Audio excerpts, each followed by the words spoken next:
Olá você, telespectadora. Olá você, telespectador da TV Cultura. A partir de agora você acompanha a edição desta quinta-feira, bancada feminina do Opinião Litoral. Hoje, a advogada Patrícia Gores e a especialista em gestão Lara Matos. A gente vai começar conversando com elas sobre uma pesquisa divulgada pelo Instituto Paraná sobre a corrida eleitoral em Guarujá. Os dados são, na pesquisa estimulada, o ex-prefeito Farid Madi tem 44,7%, em segundo lugar Rafael Vitiello com 11,1%, Cláudio Fernando tem 4,3%, o da Ilha do Sol TV, Cláudio Fernando, que foi candidato a governador, Nicolatti 4,1%, Thaís Margarido 3,9%, que costuma participar aqui do Opinião Litoral, Coronel Rogério 3,6%, Marcelo Pepe da CIT 3,4%, Edilson Dias do PT 2,9% e o Adilson de Jesus, que é da administração do prefeito Walter Suman, 2,1%. O que eu estranho nessa pesquisa é a ausência do Sidney Aranha, que é do PCdoB e pontua bem algumas pesquisas. Nessa ele não está presente. Patrícia, boa tarde. Boa tarde. Boa tarde a todos, a todas. É um prazer estar aqui de volta. E, Paulo, o que chama a atenção, né, primeiro... É bom destacar que essa pesquisa é exclusiva da Cultura Litoral. Tá. O que chama a atenção é justamente essa ausência de candidatos e a ausência de candidatas mulheres, né? E o que chama a atenção é a falta da lembrança das pessoas que moram no Guarujá, né, dos munícipes. Porque há muito pouco tempo atrás, o Farid fez uma gestão, e uma péssima gestão, pelo que eu me lembro, né? E o Guarujá, ele tem esse histórico, né, bastante conturbado nas eleições, né, porque existe aí uma matança de vereadores de uma forma contumaz e histórica, né? Existe essa violência. E os últimos prefeitos foram todos conturbados. Então, assim, a gente não vê nomes novos, né? Quando a gente vê, por exemplo, uma possibilidade de uma renovação, por exemplo, a do Sidney Aranha, sequer aparece, né? De uma mulher, a Thaís, né, que frequenta aqui, também nenhuma 4%, né? Tudo bem que ainda estamos na fase inicial, mas o que chama atenção é o Farid 44%. Eu acho que pega mais pela lembrança das pessoas do que, de fato, pelos feitos ocorridos, né? Ou a gente pode também pensar que, de repente, na pesquisa, perguntaram ali na vizinhança do Farid, né? A mãe, o irmão, aí falaram, não, é Farid. Pode ser isso, né? Brincando, porque não é possível, Paulo, não é possível que a população do Guarujá, tão sofrida, com histórico de violência, pontue sempre as mesmas pessoas, né? Guarujá foi conduzida nas últimas gestões a uma situação muito ruim, né? Não é responsabilidade da gestão atual, mas o ex-prefeito Farid Madi foi prefeito por 8 anos, né? Ele pontua bem na pesquisa. Tem um outro elemento, Lara, interessante aqui, que é o impacto da indicação de um político de nível nacional ou de nível regional, que impacto teria na decisão do eleitor. O ex-presidente Jair Bolsonaro, com certeza, votariam no candidato indicado por ele 26,6%, 25,1%, que é a mesma área, o Tarcísio de Freitas, governador, e do outro lado, 18% também do presidente Lula, e só 7,1% aceitariam uma indicação do prefeito atual Walter Suman, o que explica a colocação em último lugar nessa pesquisa do Adilson de Jesus, que é da administração dele. Poderia votar, é bem equilibrado, o Bolsonaro 22% e o Lula 20%, e o Tarcísio aí sobe para 39%, o prefeito também sobe para 20%. Agora, a rejeição jamais votaria. Metade não votariam no candidato indicado pelo ex-presidente Jair Bolsonaro, 49,3%. 32%, 31,7%, não votariam em alguém indicado pelo Tarcísio. Quase 60% não votariam num candidato indicado pelo Lula, o que traduz, primeiro, a posição mais bolsonarista do que lulista em toda a Baixada Santista, com exceção de Cubatão. Depois a queda de popularidade também do presidente Lula. E quase 70%, 67,9%, não votariam no candidato indicado pelo Suman, é o que aponta a Paraná Pesquisa. Olá, boa tarde a todos, boa tarde, Patrícia, é um prazer estar aqui com você, Prazer Paulo, mesmo. Espectadores. Sim, sem dúvida, existe grande influência quando falamos acerca de indicações de presidenciáveis, enfim, porque afinal de contas é o que, inclusive, no meu ponto de vista, justifica a dança na janela partidária de um partido para o outro, à medida que a política federal ela vai se desenhando, os políticos municipais e inclusive estaduais, eles querem estar mais próximos daqueles que trazem mais votos. Particularmente falando do Guarujá, eu não morei no Guarujá, mas à época do Farid eu frequentava mais a cidade, conhecia pessoas que moravam e moram ainda no Guarujá, e como a Patrícia bem pontuou, né, existe aí uma questão extremamente específica em relação aos resultados dessa gestão, e ele se candidatou, inclusive, mais 3 vezes e sem sucesso. O que me chama a atenção aqui é justamente essa discrepância entre o primeiro colocado e o segundo colocado, é uma diferença bem significativa, e a pergunta que eu faria é o que faz com que haja essa retomada de popularidade mediante o histórico e mediante as outras opções, ainda que com pouca força os outros candidatos, mas, salvo engano, você comentou aí, são quase 10 candidatos à prefeitura, né? Aqui aparecem 9 e não está incluído na pesquisa um pré-candidato, que é o Sidney Aranha, do PCdoB, que também pontua bem em outras pesquisas.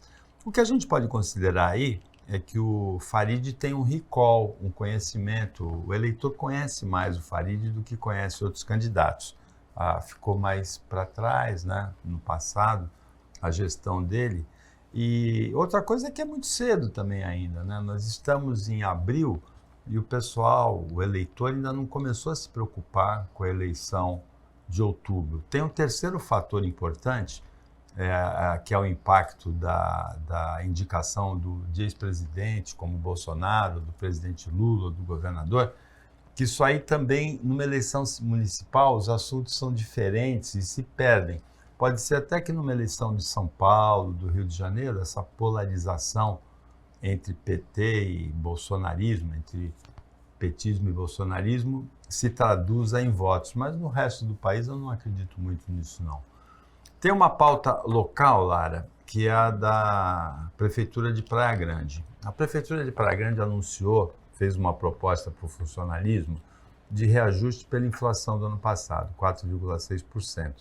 Só que alguns dias depois do reajuste dos vereadores, que foi 46,3%, que é para o ano que vem, né? Uma legislatura determina o aumento da legislatura seguinte.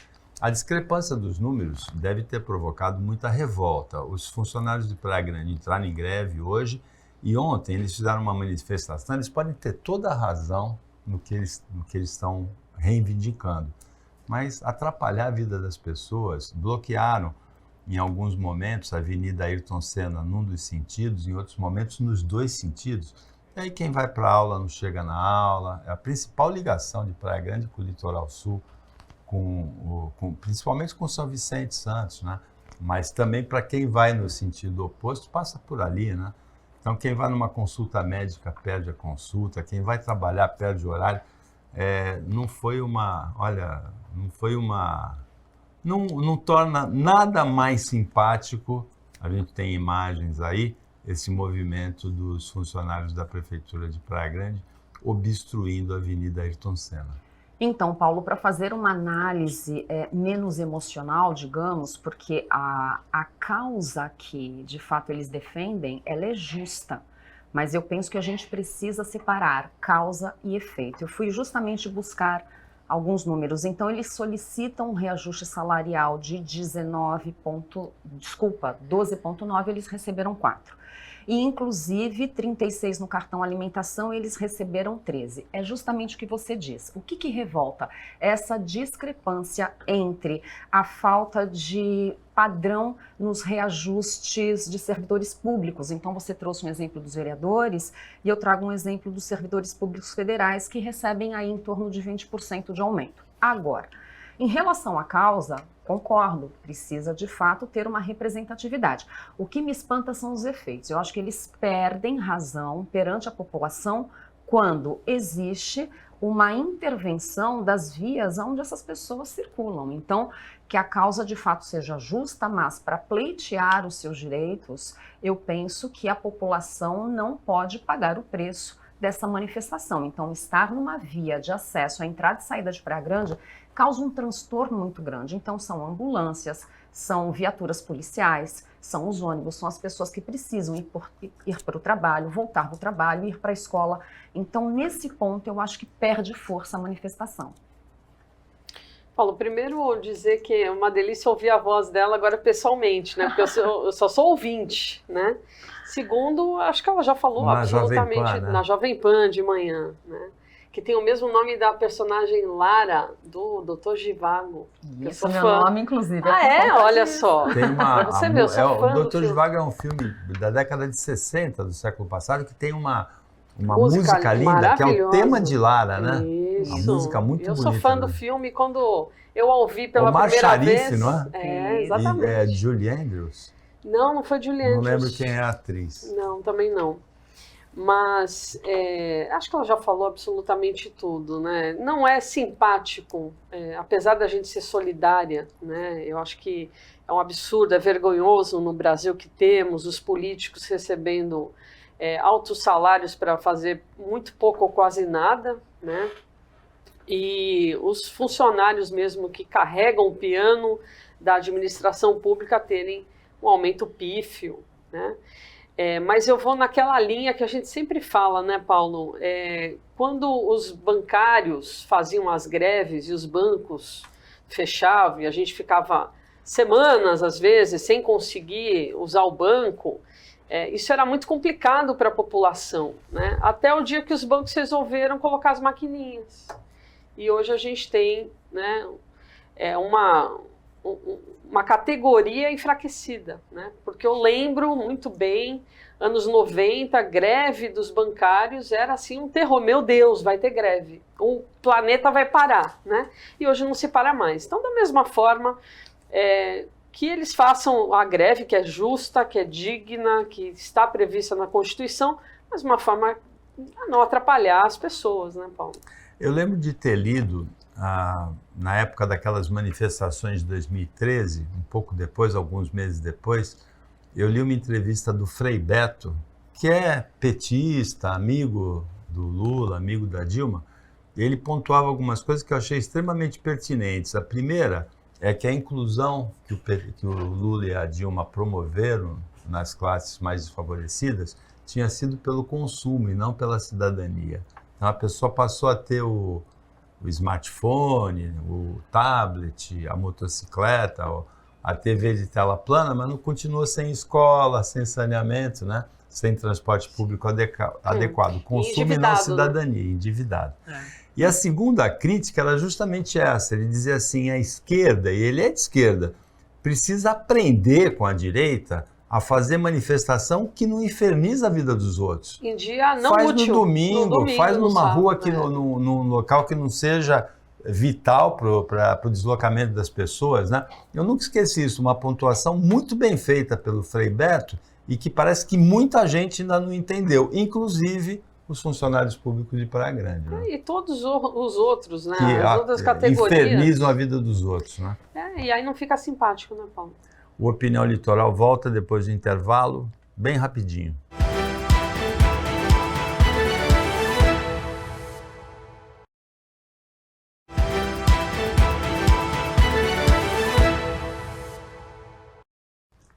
Voltando com a Opinião Litoral, bancada feminina, Lara Matos, que é especialista em gestão, Patrícia Gores, que é advogada, professora universitária. Patrícia, a Câmara, referendou a prisão do Chiquinho Brasão, apontado na investigação da Polícia Federal como mandante do assassinato de Marielle Franco. Tem aquela música, né? Se gritar, pega ladrão. Né? Porque como é que, pra gente, né, que está do lado de fora, como é que a gente enxerga isso, né? Poxa, mas eles vão referendar, porque está na Constituição, tá bom. Vai ser tranquilo. Não foi tranquilo, né? Foi uma decisão... Na Comissão de Constituição e Justiça, 39 contra 25 votos para não manter a prisão. E no plenário, 277 contra 129. Aí a gente pergunta não por foram quê? Votar, né? Teve um esvaziamento, né, proposital do Centrão, mas também que o Centrão é o lixo que a gente tem hoje, né, há muito tempo, aliás. Surpresa zero. Mas por que a direita fez esse movimento? A esquerda não, por conta mesmo da própria questão da vereadora assassinada. Mas eles fizeram isso porque eles devem, né, Paulo? Por pura proteção, né, para que isso não vire moda, não vire jurisprudência, porque pode ser que amanhã eles sejam julgados e da mesma forma referendados aí perante o CCJ e o plenário para que eles continuem na prisão, né? Não existe nenhum arrepio de norma, de lei, muito pelo contrário, né? Se houve uma delação premiada e há indícios, né, a prisão preventiva ela é válida.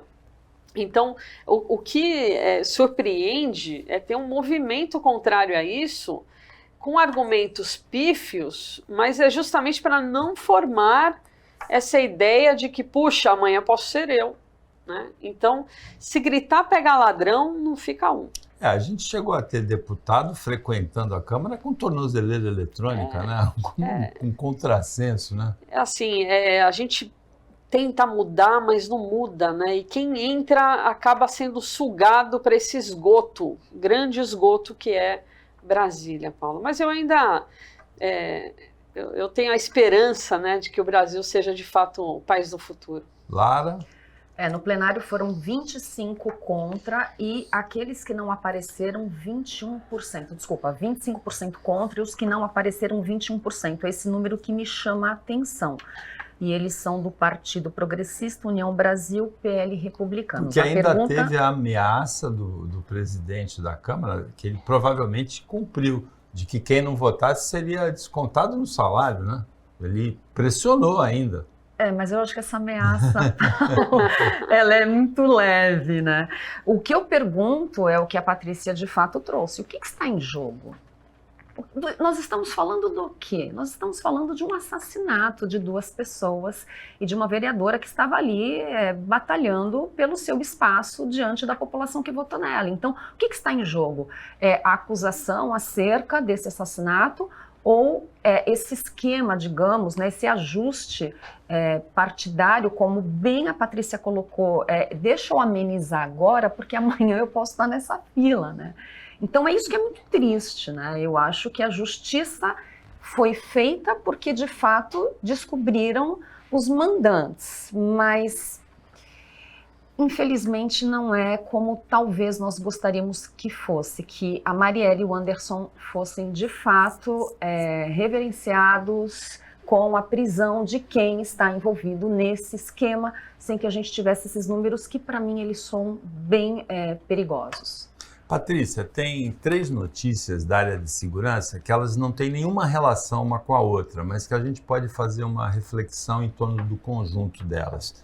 Primeiro, a Prefeitura de Santos já dava treinamento para a Guarda Municipal que vai usar arma. É um treinamento caro, nem sempre arca com todo o custo, provavelmente, porque a Associação de Guardas Municipais da Baixada entrou na Justiça pedindo que a Justiça determinasse o treinamento e, apesar da Prefeitura já fornecer, a Justiça determinou que sim, que a Prefeitura deve fornecer um treinamento e a gente entende que deve ser um treinamento caprichado para policial municipal, guarda municipal que vai usar arma. Em Santos, na Avenida Moura Ribeiro, no Marapé, na manhã de ontem, uma idosa estava sendo assaltada por uma dupla que tinha uma arma simulacro, mas ninguém sabe que é simulacro. Um policial militar, à paisana, de folga, mas portando a arma, interveio nesse assalto e deu um tiro, feriu um dos bandidos, o outro assaltante foi preso. E nos Estados Unidos, as imagens da viatura e das câmeras corporais mostraram que um motorista negro atirou primeiro contra policiais. Então, as câmeras deixaram bem claro, isso é uma reflexão muito importante para nós. As câmeras corporais deixaram claro que o motorista é negro, atirou primeiro, porque há antecedentes, que a violência contra negro é maior e tal.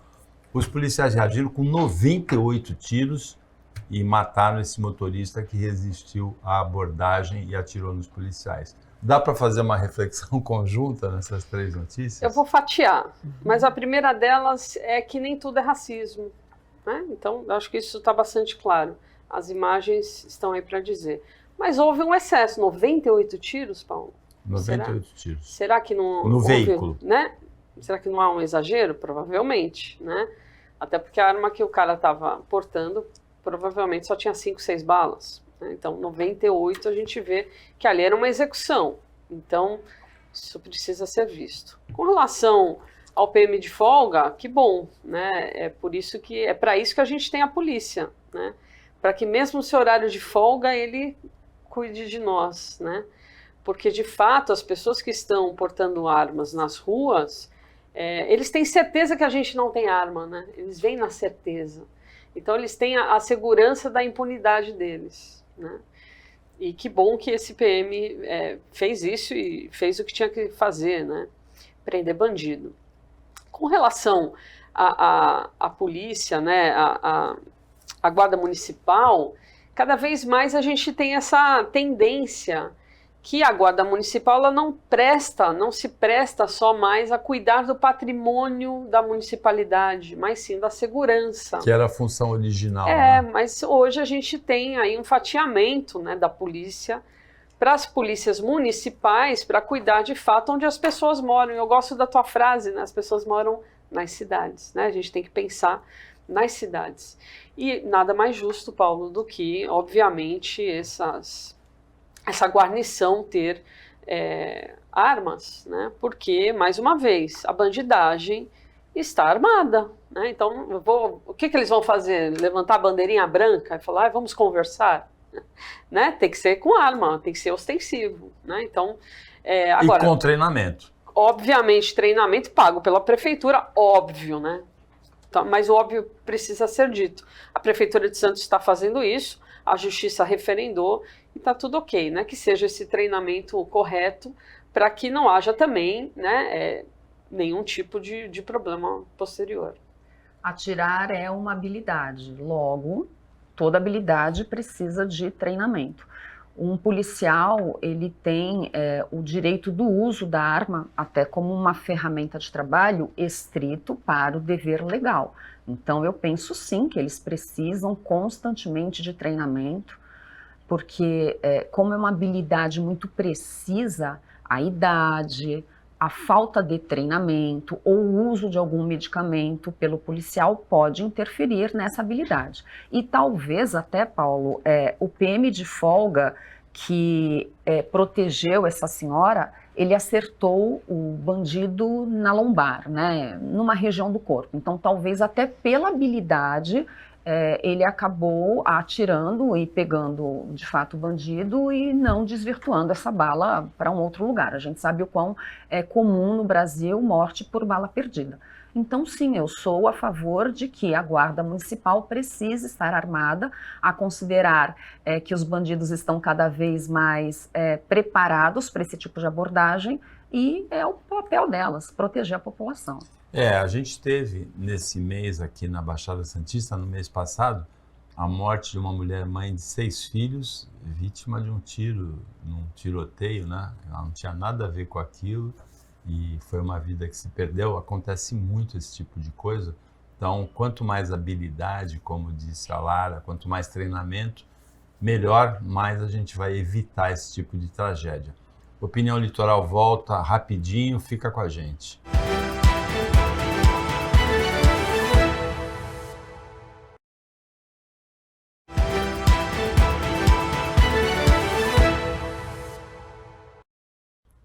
Voltando com a Opinião Litoral, bancada feminina, quinta-feira, Patrícia Goris, Lara Matos, último bloco.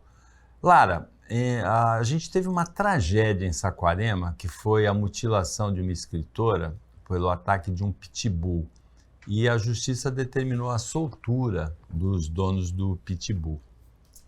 Então, Paulo, eu não sou especialista em direito, eu tenho aqui uma advogada ao meu lado, mas pelo que eu verifiquei, o Código Civil, ele culpabiliza o dono do animal pela lesão corporal que esse animal gerou nessa pessoa. Foi um absurdo, assim, acompanhando notícias acerca do estado de saúde dessa escritora. Nossa, ela sobreviveu por um milagre. Ela perdeu um dos braços e, salvo engano, também a orelha. Então, essa mulher vai ter que reconstruir a vida dela, enfim. Eu fui tentar entender por que, de fato, houve a liberação desse casal.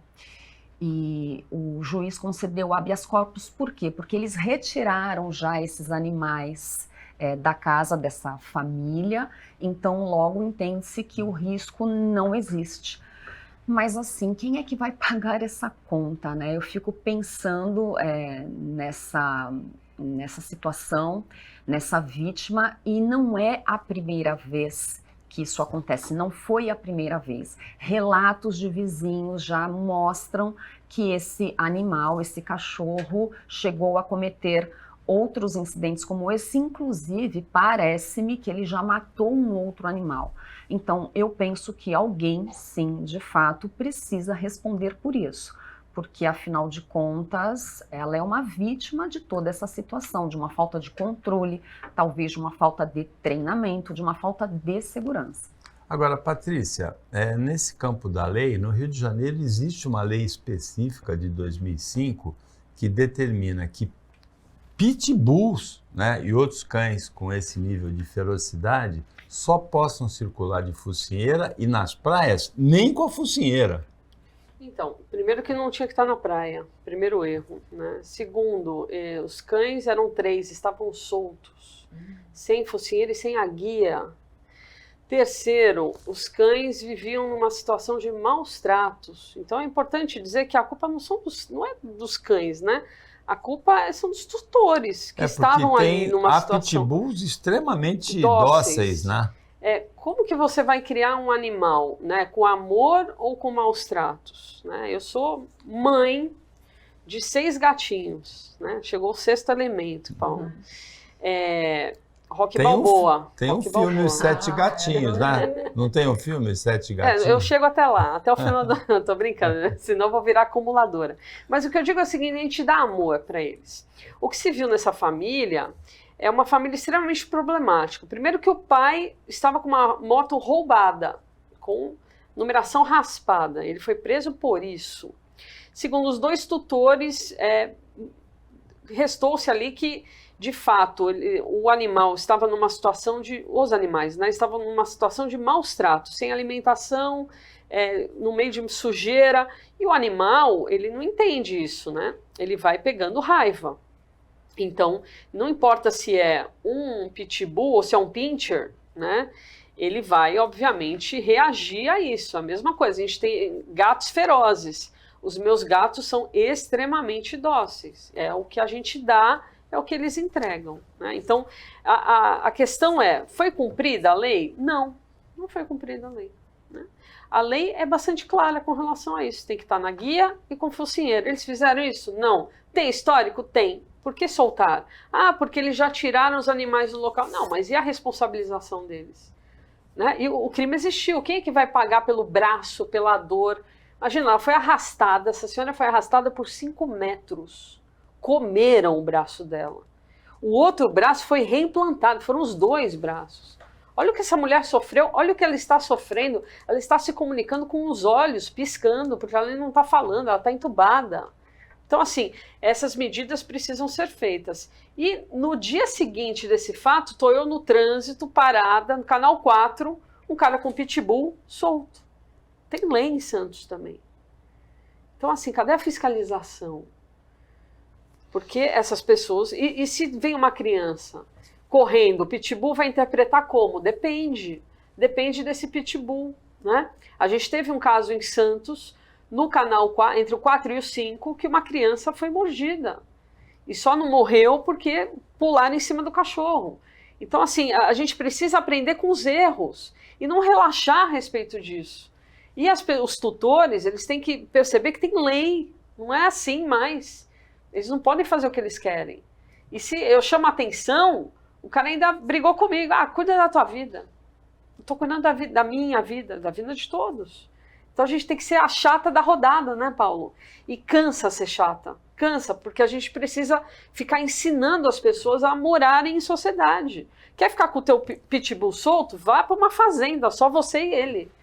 Né? Não no meio da sociedade. Exatamente. A irresponsabilidade levou a essa tragédia e essas pessoas que provocaram essa tragédia, assim, não respeitando a lei com os pitbulls, não tem nenhuma condição, porque ninguém tem, de recuperar o que aconteceu com essa mulher, com essa escritora que sofreu essa agressão absurda de cães pitbull, da raça pitbull, em Saquarema.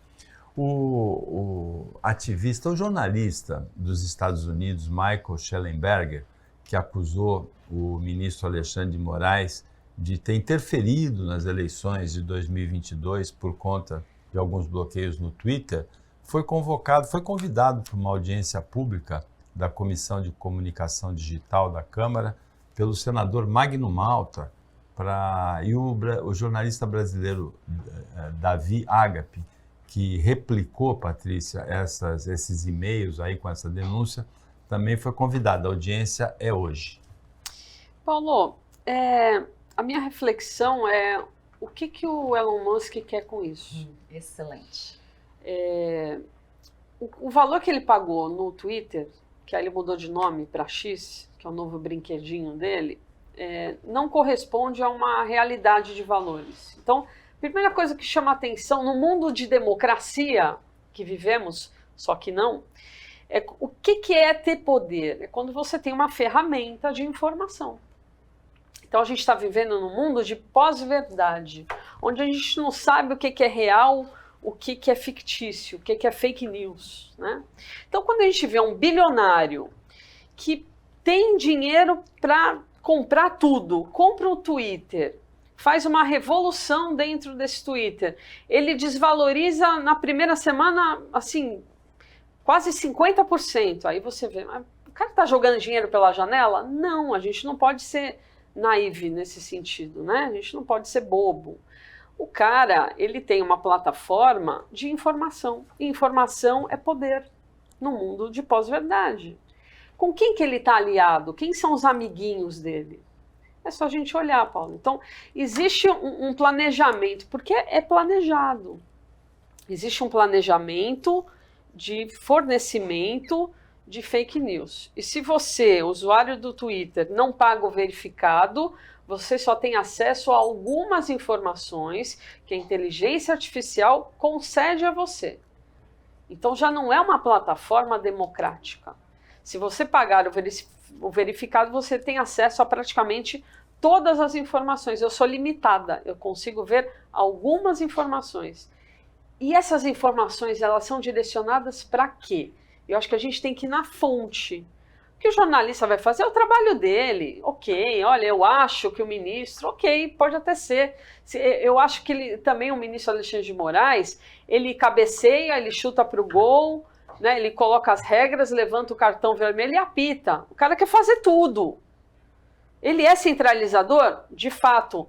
Exagero? Claro que sim. Não estou passando pano para o Alexandre de Moraes. O que eu acho qual é o interesse do Elon Musk da vida de comprar uma plataforma por um preço que vale menos do que ele pagou. Ele sabe disso, que ele não é bobo, por isso que ele é bilionário, eu não sou, né? E o que ele vai fazer com isso? Então, a minha preocupação qual é o cenário americano, qual é o cenário do mundo? Uma crescente, né? A revista The Economist colocou o boné do Trump, né, maior, um boné com uma testa gigante. Não é mais Make America Great Again. É muito mais do que isso. É Hungria, tem um crescente da direita radical no mundo. E quem é que vai deter a informação? Elon Musk? Fica aqui a reflexão.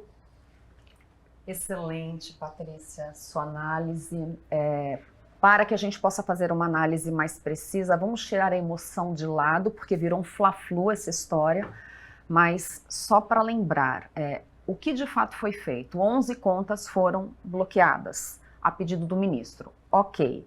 Quais as causas? Por que ele solicitou isso? Porque ele alega que havia muita desinformação em face de fake news. Se isso for procedente, Musk, cumpra-se, não tem que se discutir.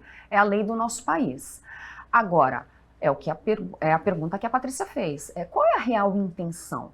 Nós estamos falando de 11 contas num patamar aí de 300 milhões de contas do Twitter. O Trump teve a conta bloqueada também no Twitter. O Musk foi bater ali no governo americano. Foi antes dele comprar, né?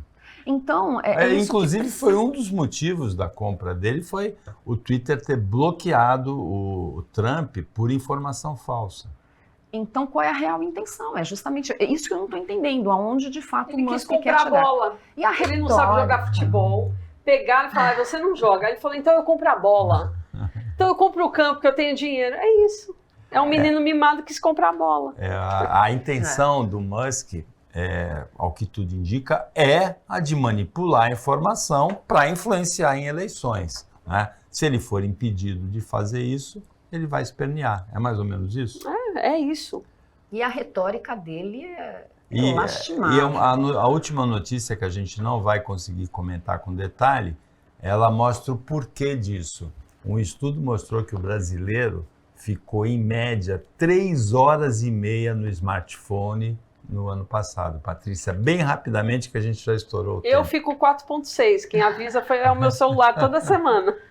A gente trabalha no celular e a gente se informa pelo celular hoje, né? Pelo smartphone. Sim. Toda a nossa vida está no smartphone. Eu vejo que a tendência é aumentar, Paulo. Então, tem muita gente que vai querer manipular a informação. Aliás, já manipula, né? A informação que chega para você. É bom você, telespectadora, você, telespectador, pensar nisso. Por que o Elon Musk, como a Patrícia perguntou, como a Lara perguntou, ele está tão interessado nisso, né? Por quê? O Opinião Litoral volta amanhã, depois do Jornal Litoral, nesse horário. A gente agradece as participações da Patrícia Gorich, da Lara Matos, a bancada feminina de quinta-feira, o trabalho da equipe técnica e de jornalismo do Sistema Costa Norte, e a você que acompanhou a gente mais essa edição. Até amanhã e uma ótima quinta-feira para você, que você merece.